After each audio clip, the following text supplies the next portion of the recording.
The views and opinions expressed on Deeply Upsetting are those of the panelists and not those of the Geeks Under the Influence Network, associated brands, properties, or businesses. Listener discretion is advised. Please keep your hands inside the ride at all times. Would you rather? We're going to be mixing up not just Fuck, Marry, Kills, that occasionally as well. Don't worry, not going anywhere. But we're going to start having other stuff that we start off with as well. Got to keep it spicy. Absolutely. And nothing spicier than a would you rather. I'm ready. I'm not, but lay it on me anyway. And we're going to have it something that's kind of in the spirit of the Halloween season. Would you rather be a camp counselor that holds the key to prevent the slasher from murdering all your co-camp counselors? Would you rather never eat candy again and they're all safe and they're dicks? They are dicks. You hate them. You do not get along with them whatsoever. But they survive, but you give up candy, like chocolate, candy, anything that is a nice, sweet treat. You're really setting me up as a monster here because you know I fucking love sweet treats. Yeah. And I hate dicks. Yeah. And also, I know that I would get killed if there was a slasher around. But you know what? Even though I couldn't have candy, I would do my best to save those assholes. Really? Well, yeah. I can't choose candy over human lives.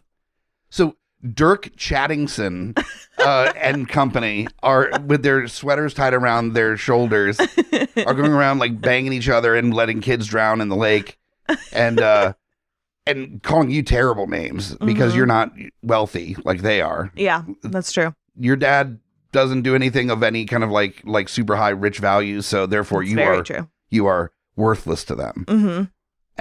And even so, even in the darkest of places. And you don't have to lift a finger. You don't have to help the murderer.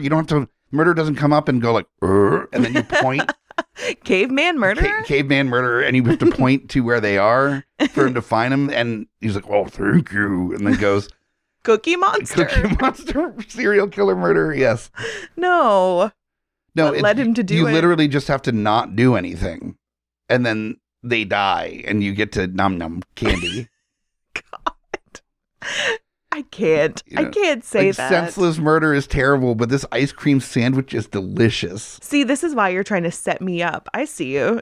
You're trying to make me out to be heartless, where I'm just like, fucking obviously murder. Because I love a sweet treat. Yeah, but we all hate Dirk Chattington.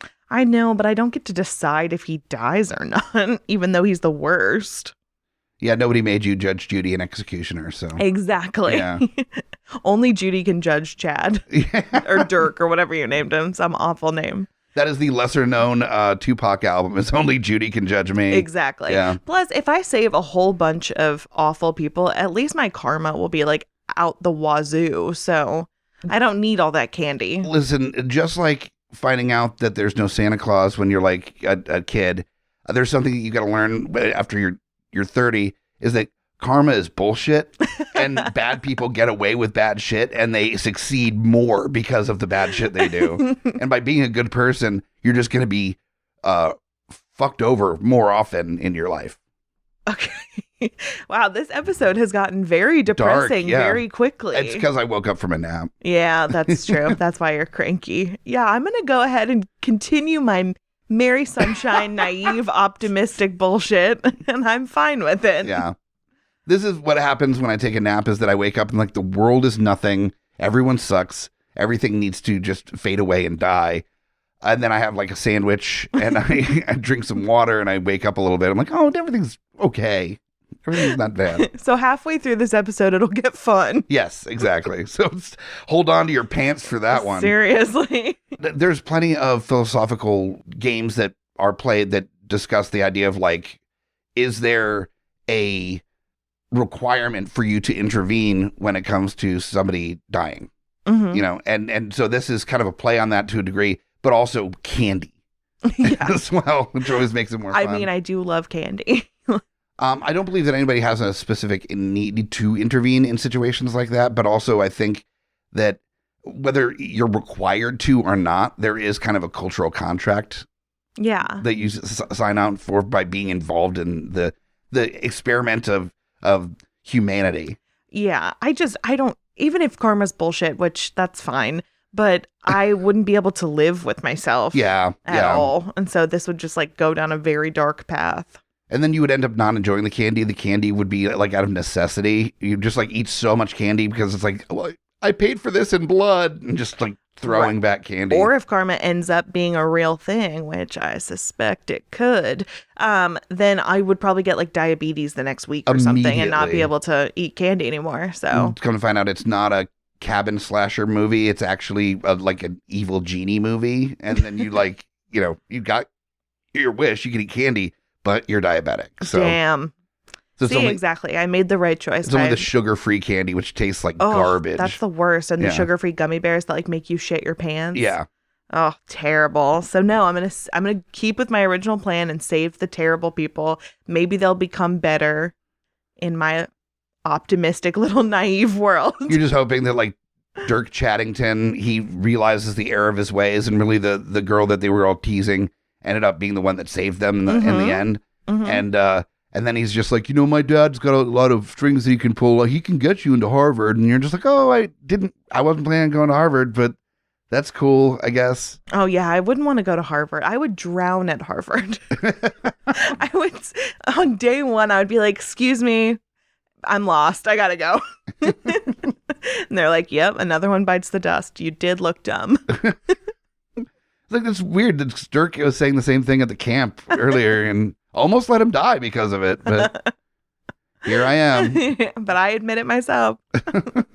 So if you do come from a well-off and influential family, and some kid prevents you from being murdered by a serial slasher, maybe just give them cold hard cash instead of an entrance into Harvard.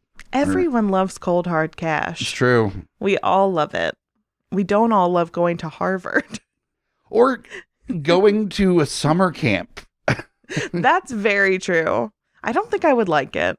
Because of these movies, these slasher movies and stuff, I thought that like summer camp was so much more of a real thing than, I mean, it is. There are summer camps and kids do go to summer camps, but they go to like 3 to 6 week summer camps.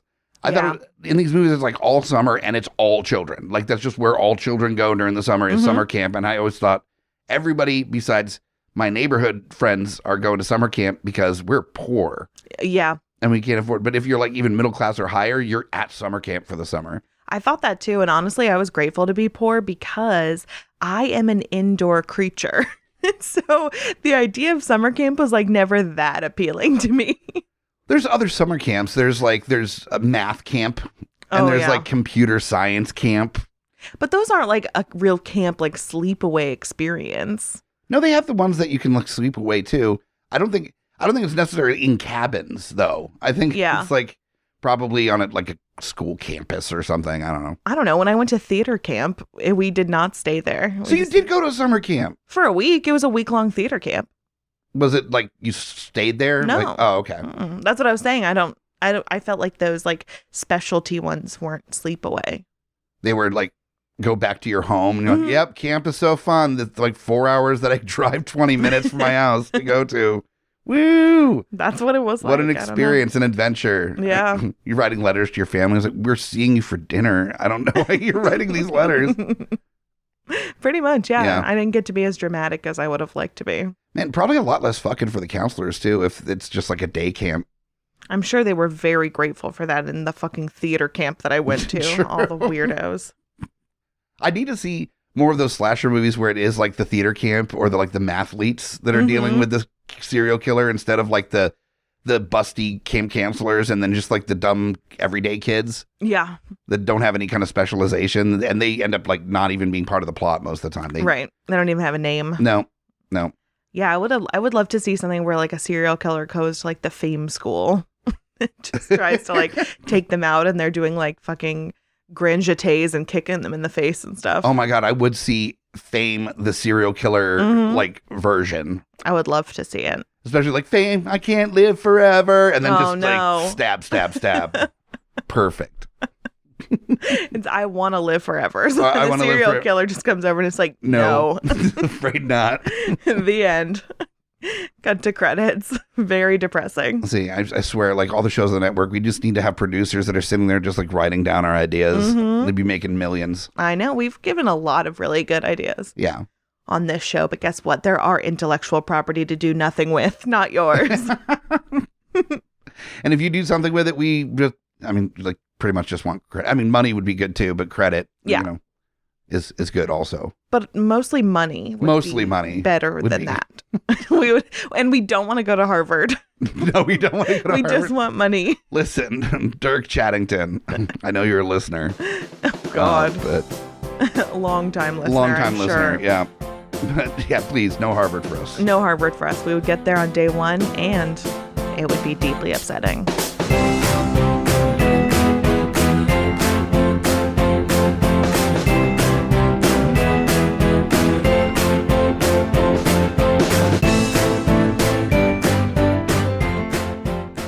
Welcome back to Deeply Upsetting. Woo! I'm Amy Bogarde. I'm Mike the Hobbit.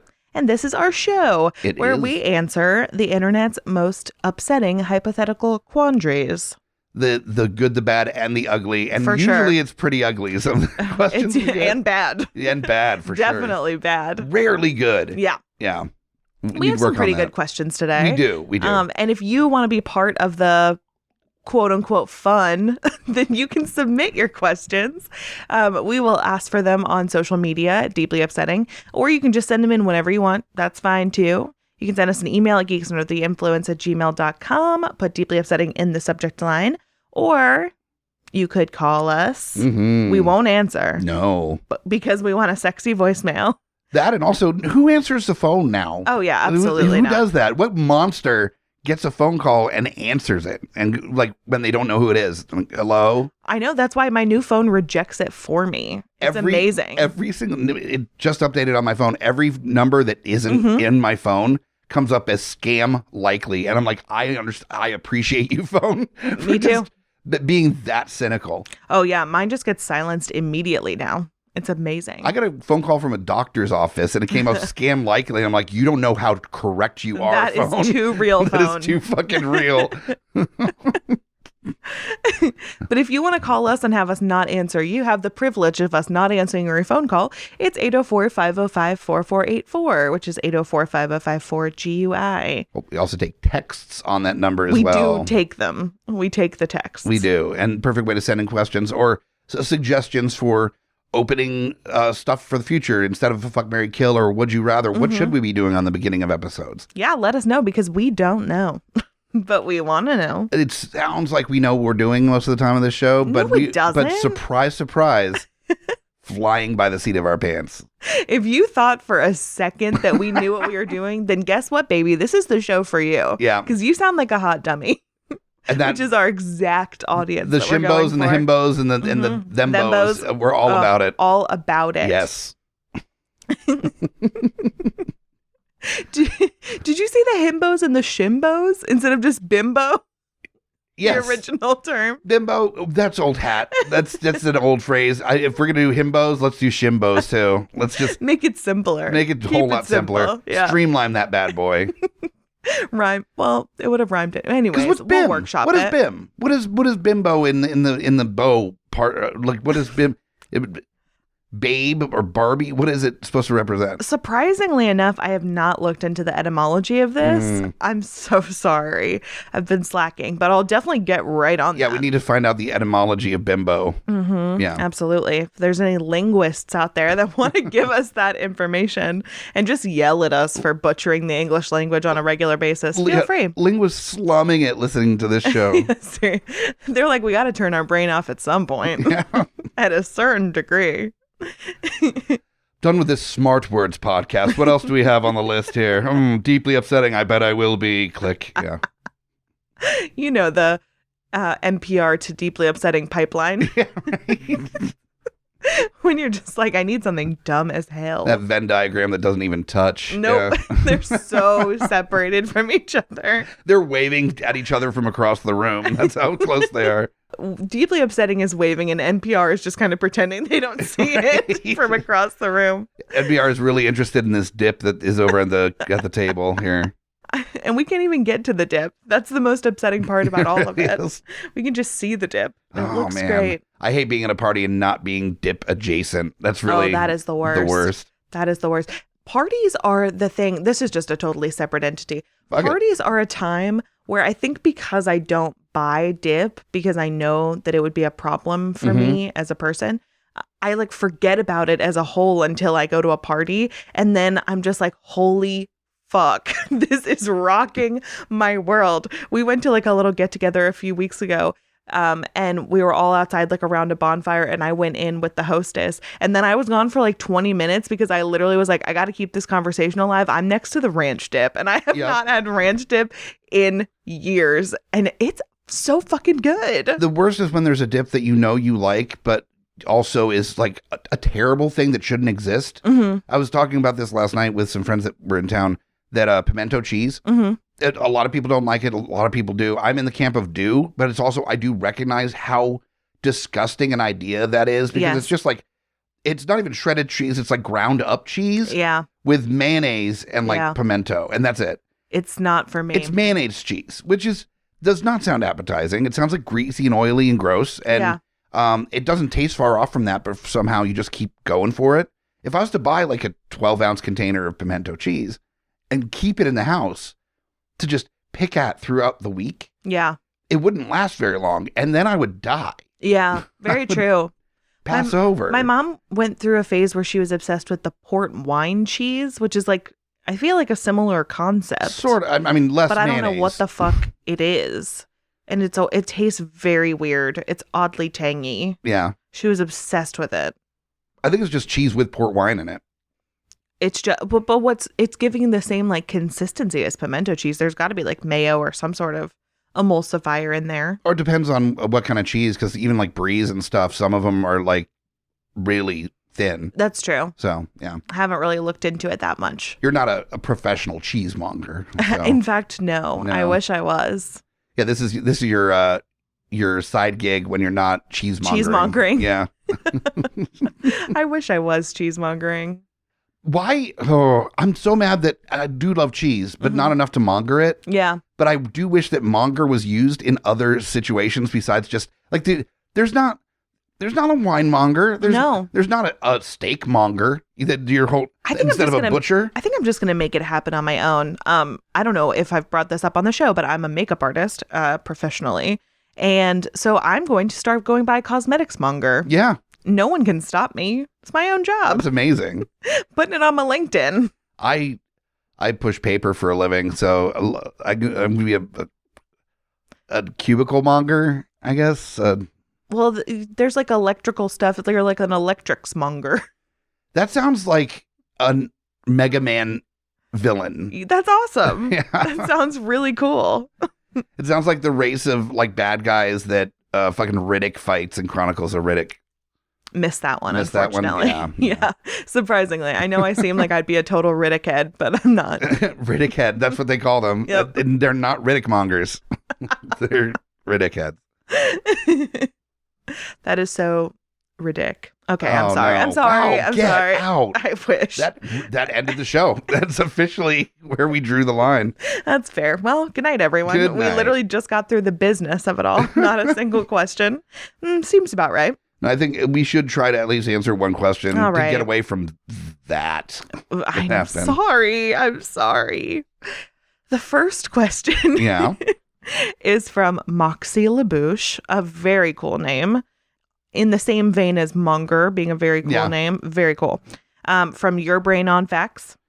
And Moxie asked us, what album would you take with you to a desert island if doing so means no one else on Earth can ever listen to those songs again? Hardcore. I do like this extension of the desert island question, because everybody knows that, what album would you bring on a desert island? But that additional avenue of, but nobody else can listen to it. So it's got a little bit of that like Yesterday vibe, Mm-hmm. where like he's the only one that remembers the Beatles Yep. kind of deal. So you'd be on a desert island and rocking out to the Pixies, and Right. nobody else has ever heard of the Pixies. Like they just But is it it's just one album? one album. Yeah. Oh man, so that's well, tough. this also, herein lies the question. And I feel like this actually comes back to the would you rather of like ultimate decision making kind of thing. Mm-hmm. Because this is like that. You're taking an album away from everyone in the world. Sure. But also, if I am stuck on a desert island forever, I do not care Yeah. if anybody else gets the album. I really don't. The whole line of things to worry about in the world, I do understand there are some albums that are like transcendent, Yeah. that are almost magical in their Mhm. properties, and to take that away from the world would suck. But also, let's look from your perspective. You are now removed from humanity for the remainder of your days. Yep. You've got nothing left to do with humanity forever. Yep. Mm-hmm. So the last thing that you should really be worried about is taking one album away, no matter how transcendent, from all of society that in your purview of your reality basically no longer exists. True, but the way that this is phrased that I think is interesting is they can never listen to those songs again. So basically it's like they just got ripped away. You can't find it, but you knew it before.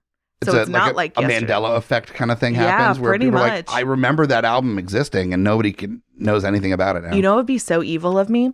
So the new, just to time where we are before we release this, the new Adele song came out today. Mm-hmm. And I'm very ready to feel everything in the world when that album comes out. Mm-hmm. And so is everybody else. And they know that it's coming. So what if I took the future album with me? So it never came out. Well, no, they might think that maybe Adele decided like not to release it or something. The worst would be if you let it out for like one day. One single day. So people are like, oh, so the people that jumped on it got a chance to listen to it. Mm-hmm. But then it's just gone. Yeah. And people are like not done with their like grieving journey. They've only had one day of it. People are still like very, very deep in their feelings. There's one person that like is listening to track 3 and it's really fucking ripping hard and they're feeling really connected to the lyrics, ugly weeping to the song. They're like, oh my God, Adele, like this is singularly the most affecting song that I've ever listened to. This is about me. And then at like the 2-minute and 12-second mark, it just disappears. That's so intense. So fucked up. Well, in all fairness, everyone's safe because I don't actually think I would take that album because, yes, it's definitely got that like looking out the window, I'm the main character in my music video like vibe. But also, if that's the only album I had on a desert island, I mean, just the pits of despair. I would never get out. The amount of times that you have referenced walking into the ocean, never to be seen again, I don't think listening to one Adele album on repeat is a really good idea on a desert island. T-minus 1 week until I walk into the ocean. You need something maybe a little upbeat, but not so upbeat that it becomes almost as bad. Right. You can listen to like "Don't Worry, Be Happy" on repeat. Oh my God. And then you'd be like maybe 2 hours before walking into the ocean. Well, yeah. It'd have to be something fun, but a little deep, a little dark, just to kind of even you out a little bit. Good variety. Yeah. Kind of thing. Ooh, that's tough. I know. In all fairness, I do kind of feel like because of that, because you need like the happier kind of things and the deeper kind of things, I feel like it would have to be a greatest hits of some sort. Oh, yeah, I thought about that, but also sometimes those B-sides, those deep cuts that you feel even more personal to you because nobody knows them. I know. That's tough. That's very true. But I'm just thinking about how some albums are like sad albums and some albums are upbeat albums. And it's like, God damn it, I need the combination of the two. Like even one of my favorite concept albums of all time, Quadrophenia by The Who. Mm-hmm. I thought you might say that. Yeah, it's up there as a consideration, but also like that's a really deeply reflective record about just kind of growing up and, you know, coming into your own. And to go on that journey every time I listen to the record, it's a lot. That is not something I want to listen to constantly all the time. I had that same thought because I thought about Jeff Buckley. Yeah. That one Jeff Buckley album. Oh my God. That's too much. That's way too much. I don't think I could deal. So yeah, it'd have to be something that was like fun and had a couple tracks that were like deep and insightful. Yeah. So you could like skip those if you really weren't in the place to listen to like sad shit. Yeah. Or vice versa, where you just want to listen to sad stuff. You can just focus on those. So a pretty good cross between the two. That's really tough. I know. It is really, really tough. I might have to go with something like a little more bass level. You could do the Beach Boys have some softer songs and Forever though. Yeah, I mean Pet Sounds is a good record and all. It's a great record, yeah, for sure. And I've gone through phases where I've listened to I've been like, I'm into the Beach Boys for like this entire week. Yeah. But alone, and that's all you have. I feel like the singing, like Brian Wilson's like high pitched singing would just start to like bore a hole into your brain. Oh my God, yeah. I don't know. Pixies Doolittle is definitely on the top of my list. I know, that's a good one. Yeah, that's a fucking great record. It's iconic. I'm just laughing thinking of myself like truly sobbing to like Be True to Your School or something really like upbeat and innocuous. I'm just sobbing alone in the fetal position on my desert island. I'm just thinking of like getting a Ramones record and just listening to I Wanna Be Sedated while just looking at like the fucking horizon on the ocean, knowing that I'm never going to see the silhouette of a ship coming by. Like, I mean, no matter what, we're walking into the ocean, so Definitely. It's just what's going to keep us around the longest. Nobody's lived on a small desert island by themselves for several years. You get like maybe 6 months tops into it, and that's really going for it. How long was Castaway there? As long as it took to film, I think. But how long was he, like in the movie, how long was he shipwrecked in for? the based on a not true story, Castaway, I think it was like 5 years. See, he made it. Yeah, the fictional character, Steve Castaway, played by Tom Hanks. The prophecy was fulfilled. You remember the cave paintings? It was like a painting of a volleyball with a face made out of a bloody handprint. And he was like, "Oh, this island, foresaw my coming." Mm-hmm. Yeah, so crazy. I never put two and two together with the name like Steve Castaway. Maybe this was my future. So yeah, we could make it as long as Steve Castaway made it. Actually, probably not, because both of us have like mental illness. I think Steve Castaway was like pretty normal. He was normal to the level that he was boring. The most interesting thing he ever did in his life was end up like as a castaway. He's like, fuck, now I have really great like dinner party banter. Imagine for the rest of my life. Holy shit, the first date that he goes on after like Helen Hunt gets married and it's I can't fuck you anymore, Tom Hanks. God, you remember way more about Castaway than I do. It's burned into my brain because I think I was so mad about it. So he's enjoying his life and he gets probably a settlement or something, whatever. So he's like not wealthy, but he's good. He's good to go. He doesn't have to worry about working anymore. Yeah. He's getting back out on the dating scene. Woman's just like, what do you do for a living? I was like, oh, I'm retired. And I was like, really? You're pretty young to be retired. I'm like, well, here's the thing that happened. And then for the next hour and a half over dinner, this woman is like fully engaged, like wrapped around every word that he's saying. Like, holy shit. I think I remember seeing that on the news. Right. Like, just holy shit, that was you. You're Steve Castaway. Oh, that's my dream first date. That is my whole dream. And then she's like blown away and she's like, well, I'm definitely fucking Steve Castaway. Yeah, like, I'm gonna with this. And he's gonna cry though. He will definitely. But then you're just like, holy fuck, I'm dating Steve Castaway. And then you think they'd start dating? Well, I think she'd just be like, fucking yes. This dude, like, he lived on an island by himself for 5 years. Like, he's a fucking badass. But then there's the turn.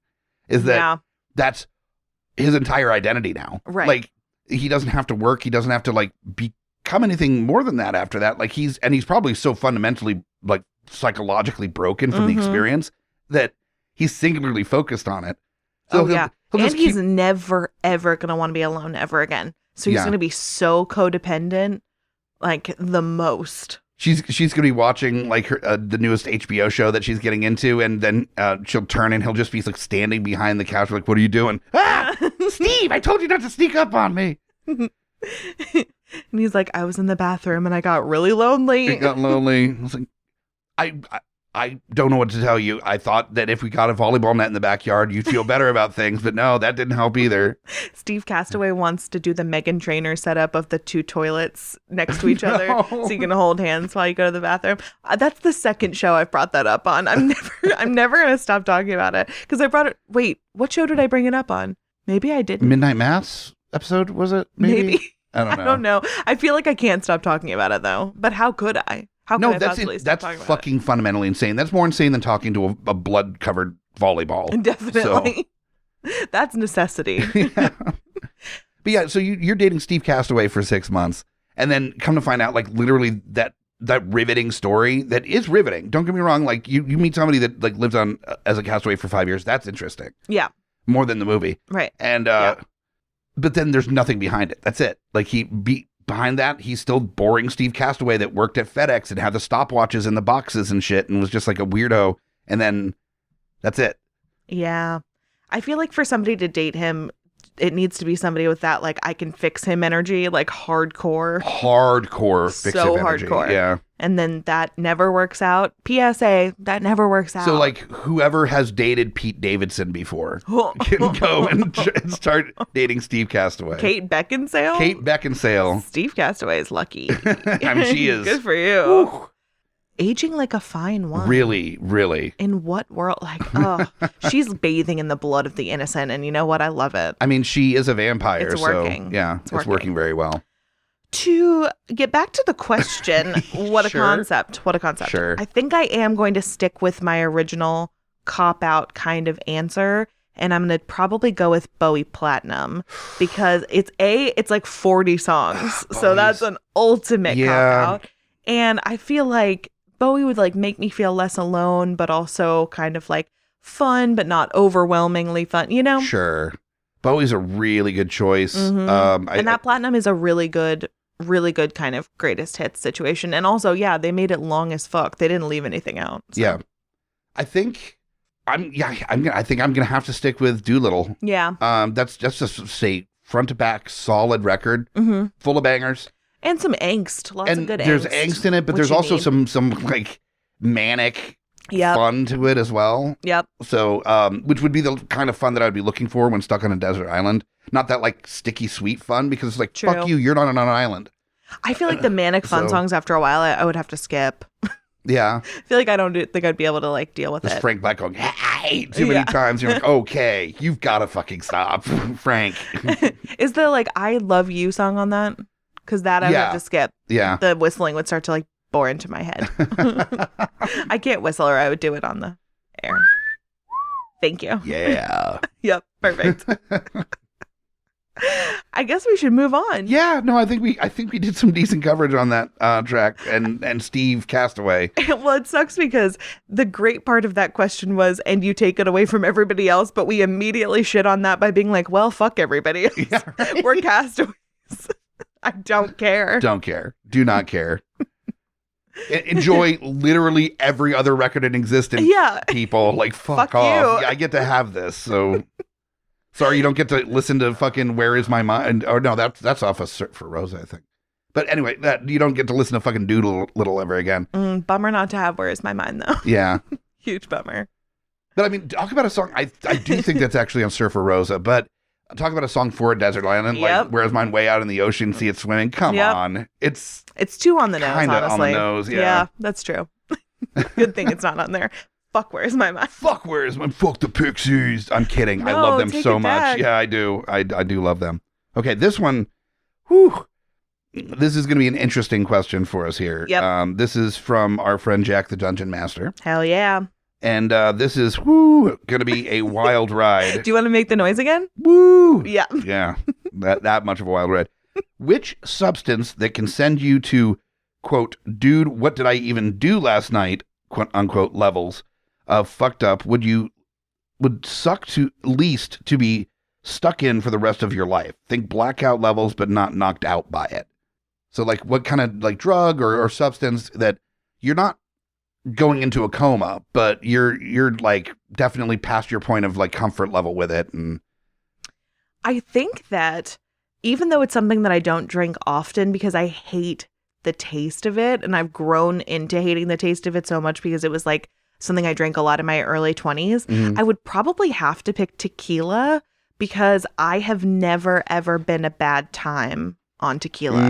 I feel like no matter what, I've always been like upbeat and fun and like bouncy, and I don't get into like vodka. I'm either like dancing or crying. Can't risk it. Can't risk that. Yeah. Might start crying.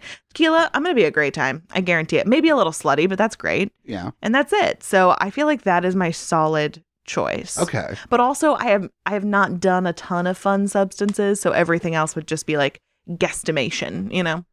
This is a really tough one because every single one has like a downside to it. And the one that I would be like leaning towards, which would be like weed, I don't like weed. Right. You know, I'm an avid supporter of people that do like weed, but it's never been my thing. Yeah. And so I'm like, that's one I could I have friends that literally live in that, have chosen that life. I see that as a distinct possibility. That sounds like a fucking hellscape nightmare to me because I don't like that. But also the levels that he's talking about, like that much, that is also, for me at least, smoking weed to like that extent could also go either way. Like when you're so high, either it's a blast or you are terrified and think that like the police are in the garage. I don't think I would choose booze, honestly. I don't know if I would want to be like perma-drunk all the time. I wouldn't want to be. No, I mean, as far as like if I had a choice in the matter, like that sound, I don't know. What would you choose then? I don't, not cocaine either, because I would get to the point where I was annoying myself because I already talk a lot anyway.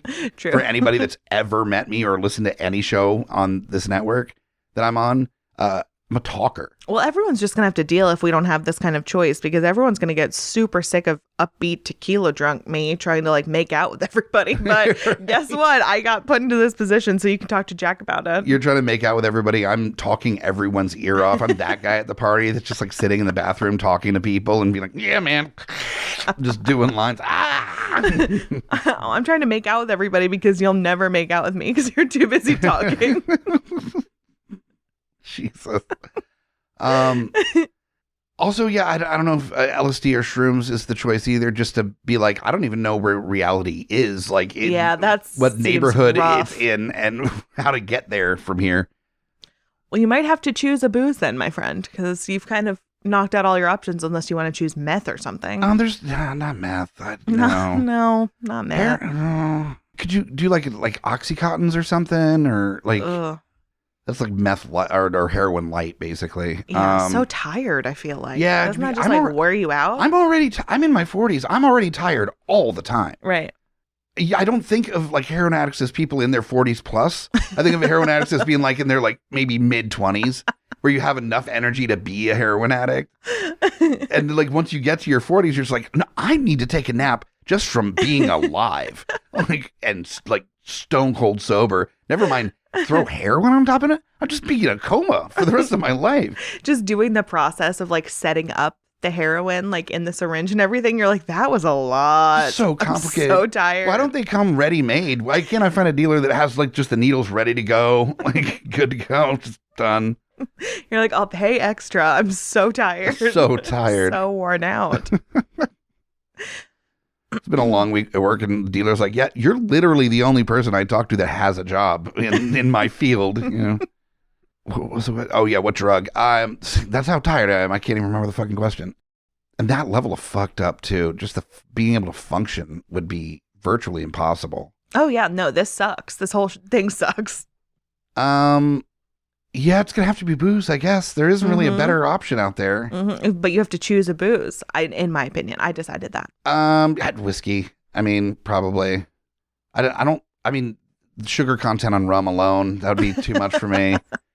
Beer, I mean, just drinking beer with that regularity, the amount of bloat that I would feel all the time. I'd feel like not only like wasted all the time, but also just like, ugh. Very true. Very gross. I mean, there's no good answer. Let's be real. These questions, let's be fair also with our listeners. They're not sending in questions that are going to be like fucking softballs that are easy for us to answer. No, they're just as sadistic as we are. So definitely. Yeah, I guess whiskey, because I what does it give you? Caffeine. Where like talking about what did I do last night? The amount of caffeine that I have to inject to be like just mainlining Monster Energy drinks and shit. And just drink like 5-hour energy drinks in a row. It's technically a drug, it counts. Just fucking shaking. Jack is like, fucking bitch. Yeah, right? It's a cop-out, man. So yeah, I guess whiskey, and that's unfortunate. Because I enjoy drinking whiskey, and I don't want to like not enjoy it, and this does not sound like a good time. Oh, no, not at all. I do not enjoy drinking tequila. I'm literally just choosing it for everyone else's benefit. You're sacrificing the rest of your days for other people. Pretty much, or else I'm going to be I may as well be Castaway. I'm going to have no one around. Amy Castaway. If everyone's like, who knows where she'll be? So if I'm just like drunk and upbeat and annoying, everyone will be like, I guess it's like kind of endearing.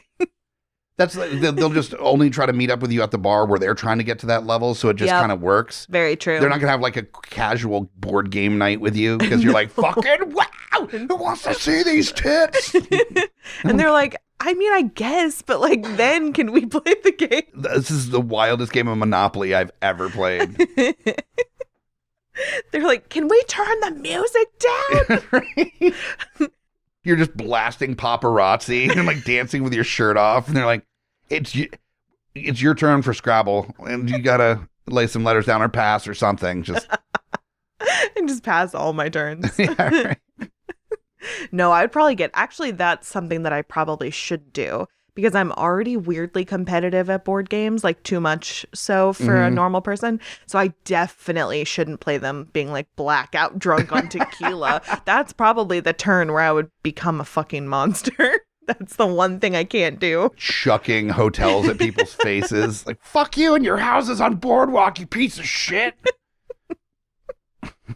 Oh man, Monopoly. Yeah, I am never playing that drunk again. Have you ever played Monopoly drunk? I don't think I've played it drunk. Oh God, don't. It's such a terrible, terrible idea. It will cause a fight in your relationship, 100%. Well, Monopoly is also that game that already stone cold sober risks friendships every time you play it. Yeah. So you're really just like fucking playing with fire. Man. I don't want to do that. No, don't do it. I Sound learned that fun. lesson a long time ago. Absolutely terrible. Man. Anywho, Yeah. I guess we should do the third question. Yeah, let's do the third question. All right. The third question is from Katie from Nerdcropolis, the podcast and the blog. So get on both of those. Absolutely. Nerdcropolis.com. Mm-hmm. Katie asks, what drives a chicken to commit murder? Is the chicken a psychopath or is it a crime of passion? Appreciate a chicken-themed question because that is kind of our like little spokes animal. It's our spokes animal. It's a little on brand, which I It's on appreciate. brand. This actually came from, I was asking questions on our social media, which remember, you can just post questions to us on our social media and we may add it to one of the episodes. Do it. And yeah, it was a murder chicken with like Love fangs and shit Mm-hmm. on the question. It's because I like photoshopping stuff. It's fun. Mm-hmm. You're really good at it. I do okay. And for our needs, I do well enough. If anybody's ever looked at the GUI merch store, they're pretty good. There's some good shit in there. There's some good shit. The spooky shit from this year has been really fun. Which the weekend that this episode's releasing, everything's up to, I think, 30 or 38% off on the store this weekend. So if you're listening to this right around the time it comes out, check out the store, guipodcast.com/store. There's a link there. And yeah, because we've got some deeply upsetting stuff and also seasonal Halloween stuff as well. Yeah, back to the question at maybe we can hand. throw up the murder chicken design on there. Fuck it, why not? Like, I don't know if I've seen that yet. the design I made for the murder chicken. Mm-hmm. I swear I showed it to you. I've seen so many murder chickens. That's true. You've seen one, you've seen them all. The world is lousy with murder chickens. That one just fell out of my brain. Which is why this question is so pertinent to reality here is that, yeah, if you're dealing with murder chicken, the real crux of this question really is psychopathic chicken or crime of passion. So chickens, are they more tended towards being like sociopaths or are they just deeply emotional creatures that are driven by their emotions? Well, who are they murdering? Is it each other or is it the humans? Because if it's the humans, then it's just logic murder because we do not treat chickens with respect. Yeah, well, at that point, would you even call it murder or more self-defense? Self-defense, yeah. Well, I feel like there would also be some like egregious murders. Like if they got the upper hand and started killing out of self-defense, there would be a few that they would like really string out for fun. It'd be like the French Revolution, but with chickens and people. Exactly. They're getting the guillotine. Yes. They're chopping off humans' heads. Like, how do you like that shit now? Go, you run around with your head cut off. They're like pumping up the humans with hormones. Right? And just being like, woo! Sticking them in cages so they poop on top of each other. He's like, yeah, not so much fun, is it? Oh, God. That's so awful. Yeah, it's fucking awful. But yeah, so Chicken Revolution. Chicken Revolution. Isn't really That makes murder sense. at that point. Yeah, that's totally that's different. Revolutionary. I just wanted to bring that to a depressing commentary about our food industry. Yeah. You're welcome, everyone. Battery farming is fucking awful. Yep. But with chickens, I think they don't drive me as a deeply emotional creature. They seem to be very instinctually driven. Right. Which means that it would be not so much a crime of passion, I wouldn't think. I don't think so. I think more of a psychopath. Yeah. For sure. It's like a chicken that has been like cooped up too long. Oh. You got mad at me earlier for a pun, you fucking asshole. Yeah, mine was... I don't know. I don't know if mine was actually funny or not. Like, it was there. I don't know. I feel like I should get points for even making a Chronicles of Riddick pun. No one's thought about Chronicles of Riddick for years. Nobody's wanted to make a Chronicles of Riddick pun. Fools. Although that is an unexplored niche, I guess. It's because I have the market cornered. You do. They're like, we can't do better than ridiculous. Yeah. Cool. Yeah, a chicken that's just had it up to here and is done with it and is coming for retribution. Mm-hmm. It could be it could be even a hen that is fed up with a rooster. That sounds like a crime of passion. That would be a crime of passion, I think. Yeah. Then it would be a rooster. I mean, if you're thinking about chickens in general, a rooster would be the one that would be psychopathic, I think. Yeah. If it was me, honestly, and I was a hen, I think that it would have to be just because of the early morning crowing. That's why I would kill the rooster. Be like, okay, I'm fucking nesting literally over here. Let me sleep. So it'd be like a Soup's Cash murder where you just like got up, casually went over, slit the rooster's throat, and then went back and cuddled down and went back to sleep. Yeah, on top of my BBs. On top of your BBs. Nice. And the other hens are just like pretending like they're asleep, not because they're scared of you, but because they're like, I'm not narking on her. Absolutely not. Fuck that guy. Steve Rooster. He was the one that woke everybody up like 15 minutes before the other roosters. Oh, no. Went over there. Yeah. So he got to go. Oh, man. Did you say Steve Rooster? Steve Rooster. Do you only think people's names are Steve? People, chickens, you know. Yeah, just Steve's. Everyone is Steve. Yeah, all of my examples are Steve. Okay, great. The creativity is just brimming. I got to save the rest of the creativity for the other parts of this podcast. I have a very limited amount of creativity, so... You've hit the maximum. You don't need to wait the 4 seconds that it takes for me to come up with like Dave or Sean or Carl. Look at you. That was a lot of names in a row. That's the only names I know. I don't know any other names besides those names. That is very true. That's the name of all of your friends. All of my friends. If your name is different than those names, I can't be friends with you. I can't. It just bounces right off. It's bad enough that my co-host and helps me run the network is Steven. Instead of Steve. That's tricky. I've had to work at that for years. I've never accidentally called Steven Steve because he's so not a Steve. He's not a Steve. I feel like he would hate it. He wouldn't make it 1 month on an island. Yeah. So he's definitely not a Steve. Definitely not. Not a Steve. Why is that so different? Steve and Steven is just like a whole other vibe. Yep. Totally different vibe. I don't know. It's weird.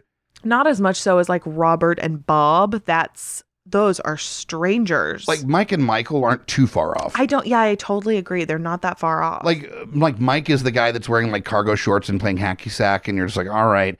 And Michael is just like the grown-up version of that. He put on pants. Yeah, exactly. Yeah, it's still the same. He still wishes he was doing hacky sack. He's just wearing khakis. He's the Michael that is back in the day when I played hacky sack. And he's like, yeah, I used to be a real ruffian back in the day. A real hooligan in the neighborhood. Used to stick it to the man. When he sees his old high school hacky sack friends, they call him Mike, and it just like brings him back. Right. So sweet. Yeah, that's not far off. But yeah, Bob and Robert, very different. Very different animals. Yeah. Deborah and Debbie, extremely different people. Yeah. But yeah, Steve and Steven, yeah, definitely such different vibes. And I bet you started listening to this episode hoping that we would do fun with names. This segment where we just are like, this name's weird. What's the one that we determined was like the weirdest short version of the other week? Oh, we were talking about that. Well, Peggy for Margaret. Yeah, Peggy for Margaret is fucking psychotic. I looked it up and I don't remember what the answer was because it like made no sense at all. It sounded like somebody that was just making it up as they went along. Pretty like they didn't have an entry for why nobody knows why. And so just the dictionary was like, because there was a Margaret that had pegs and they're like, yep, they call had her a peg Peggy. leg. She had a peg leg. So they just started calling all Margarets Peggies because they used to cut off the right foot of all Margarets in the 1500s. People kept naming their kids that even though that was what was going to happen. You'd think the word would get around and they would stop naming their kids Margaret. Whoever was the first person to call someone named Richard Dick was like just trolling, and then somehow it caught on, which is absolutely insane. I think, honestly, it went the other way where people's penises weren't referred to dicks until there was a Richard that went by Dick that was just such a piece of shit that he was the reason why people called penises dicks. Yeah, or he had like a fucking massive hog and it was just like legendary. And so they were like, Dick, talk about like Richard's little Richard, right. Little Dick is if I had a penis, I would name it Little Richard. That's incredible. Oh, wish I had a penis at that point. Yeah, just for that, just really. For the naming. Yeah, pretty much. Yeah, I'm okay with not having one elsewhere. What question are we on? I don't know. Maybe we should just cut it. I feel like we've really talked about it all. I think we did determine that chickens, for the most part, are going to be like unfeeling, unemotional, murder critters. Yeah, I feel like they're dead behind the eyes. Murder birds. Mm-hmm. Yeah, they are dead behind the eyes. There's nothing really actually happening back there. No. Do you ever hear the story of the chicken that got its head cut off and it lived for like fucking years afterwards? Yes. That the barest part of its like bottom part of its brain was still connected, and it was enough that they were able to like feed it with a dropper tube. That is so wild. To keep it alive for like years, and it was a sideshow thing, just without a mouth or eyes or anything, just completely. That's how little thought process is happening in a chicken's head. Jeez. It's fucking wild. That is wild. Yeah. Ooh, that kind of like gives me the heebie-jeebies. Yes, 100%. Okay, good. Yeah, that's not just me. No, that's fucking creepy. That's so creepy. Ugh, yeah. Which is the perfect way to end this question. Oh, yay. So spooky. No, we had a little spooky on this episode, but I think the next full length. Next full length. Yeah, we're going to. Because that'll be like the week of Halloween. Yeah, that'll be right before Halloween that it drops, so. We'll probably be able to find a spooky minor upset for next week. Yeah, I think so. But wait, we're not going to do it on the minor upset because it's like a whole week away. So I just have to bring this up real quick. Yeah. Because if it was the minor upset today, I would have done it. There is a movie coming out that looks lovely. Looks great. Leslie Odom Jr., Cynthia Erivo, love both of them a lot. Orlando Bloom making a resurgence. Looks great. It's like a time travel, trying to like get your wife back. Romance. Sort of thrillery. From like an ex or something like that. It's a beautiful trailer. Like it looks absolutely incredible. And then the title comes up. Oh God. And it's called Wait. I want to give a pause just for the people listening to try to think of the literally worst name for like a romance thriller time travel movie and like try to think up just like the most obnoxious, stupid. I mean, the thing you're thinking of that's too stupid, think stupider than that. It's not. Just try to think as stupid as humanly possible. And then just don't think too hard on it. Just the first thing comes to your mind. Okay, was it Needle in a Time Stack? Yeah, that's the name of this movie. I can't stop thinking about it. How many times have I referenced it today?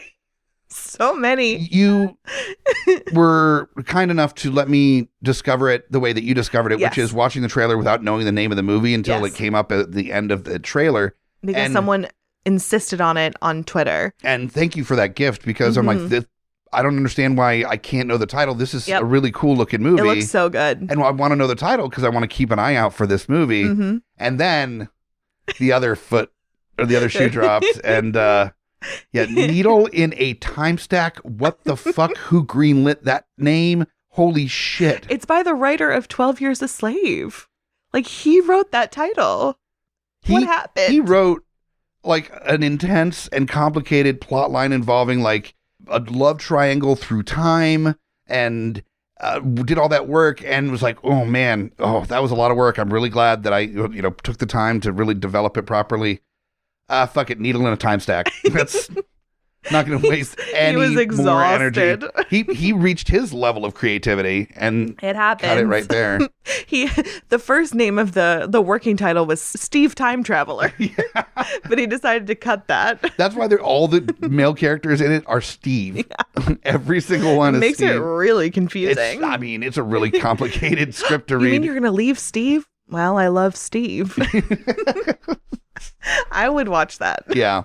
I would really watch that. Because 3/4 of the movie would just be trying to explain which Steve you're talking, like Hat Steve or Motorcycle they, Steve. Look generally similar. Just vaguely similar looking white dudes. Yep. Yeah. I need to put up like the usual suspects list of like the average white dude actors that look like very close to one another, but they're just slightly different, but you can absolutely mistake them because there's like 10 of them. Yep. That are just... And then we can pick the 2 that we like the most and cast them in Steve Time Traveler. Call it a day. Steve Time Traveler. The sequel to Steve Castaway. He's been busy.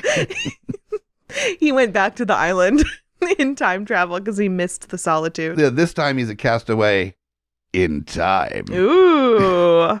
I would watch it. Honestly, mostly because of Tom Hanks, but just because it sounds great. It sounds so good. On that note, this has been an episode of podcast. So hopefully you enjoyed it. That's correct. If you want to listen to shows that are good, there are some. And they are on the GUI network. So if you go to GUIpodcast.com, you can listen to good shows. But if you did enjoy this, definitely take a second to subscribe wherever you get your podcast. Rate and review if you have a chance on Apple Podcasts or Podchaser, or wherever you can do reviews for shows. Yes. And that does really help other people get exposure to our show for better or for worse. But exactly. Let them be the judge. Yeah. And if for some reason you just can't get enough of me, what can I say? I was on the last episode of Beautiful Disasters. Yeah. Watching a Bollywood remake of I Know What You Did Last Summer with the host Groots and then very close friend of the pod, Murphy Lawless. Yep. And it was very, very fun. So if you want to listen to that, that was a good time. You were also recently on the GUI minisode for Midnight Mass. Yes, Midnight Mass. It's so good. If you haven't seen Midnight Mass, it's on Netflix. It's a 7 episodes, I think, series that is done by Mike Flanagan, who did Dr. Sleep and Haunting of Hill House, Haunting of Bly Manor, a bunch of other stuff. Amazing series. It's a little slow burn to start, but well worth sticking in with. So good. And then give a listen to that episode because Amy's great on it. It's a fun little 30-minute just conversation about how cool the show was. You guys, Mike was great on it too. Oh, you know, if I didn't say it, I'd be an asshole.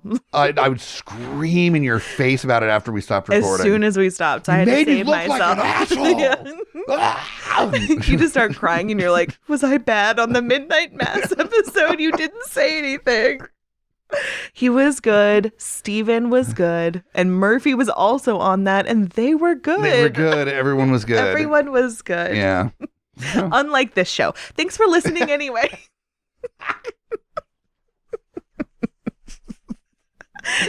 I gotta end the show every time by making fun of the show. Yeah, of course. There's no choice for me. It's because once we've gotten through all that, it's just like, fuck, man. People listen to this. Honestly, we don't want anybody to think for 1 second that we take this seriously. No. I don't think anybody thinks that. No, God, no. I hope not. So yeah. Rate, review, subscribe, listen to the other shows, and go get the merch. There's good merch. Yay, good merch. Good merch to be had. There's the Rambo Manatee. There is that. That's the newer one. There is that. Yeah. Mm-hmm. So yeah, we'd love to see you rocking it. Send us a picture, post on our social media, or if you live in Richmond, we'll just celebrity spot you around town. Exactly. Because that's how that works. Remember, if you say anything about us on social media, hashtag deeply upsetting. Mm-hmm. Nothing more complicated than that. Just deeply upsetting, all one word. That's us. Yep, cool. So thanks for listening to another episode of Deeply Upsetting. I am Amy Bogarde. And I'm Mike the Hobbit. Okay, bye.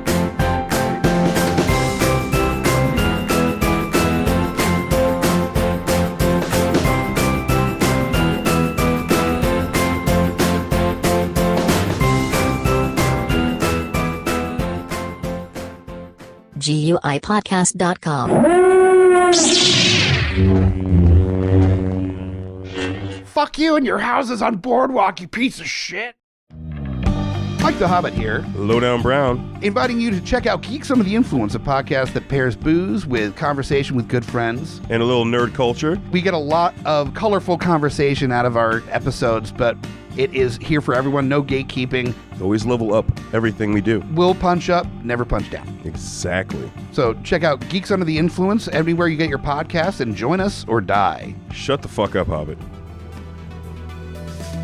Welcome to GUI Nights. GUI Nights. Yeah, I am Lowdown Brown. With me as always, Mike the Hobbit. this is the tangential side of GUI. This is like so many of those other shows that has the after the show bit mixed with a little bit of Baywatch night, so it's a little sexier. It's a little bit after hours. Also while tying it into the previous episode of GUI. So look forward to that too, because this comes out the week after the flagship hour-long episode. So make sure to check out GUI Nights, and when you're done, you can Go the fuck home. In a world ravaged by movie studios that keep rehashing the same things, only one podcaster has the guts to make it even worse. Join Mike the Hobbit as he traverses the internet to bring you some of the best and worst ideas for reboots, remakes, and reimaginings of some of your favorite and least favorite TV and film properties. Ideas like a John Waters He-Man movie, Fantastic Four the musical, and Aliens, done entirely with marionettes. What podcast would bring this evil upon the world? This is Smack My Pitch Up. Available anywhere you get your podcasts.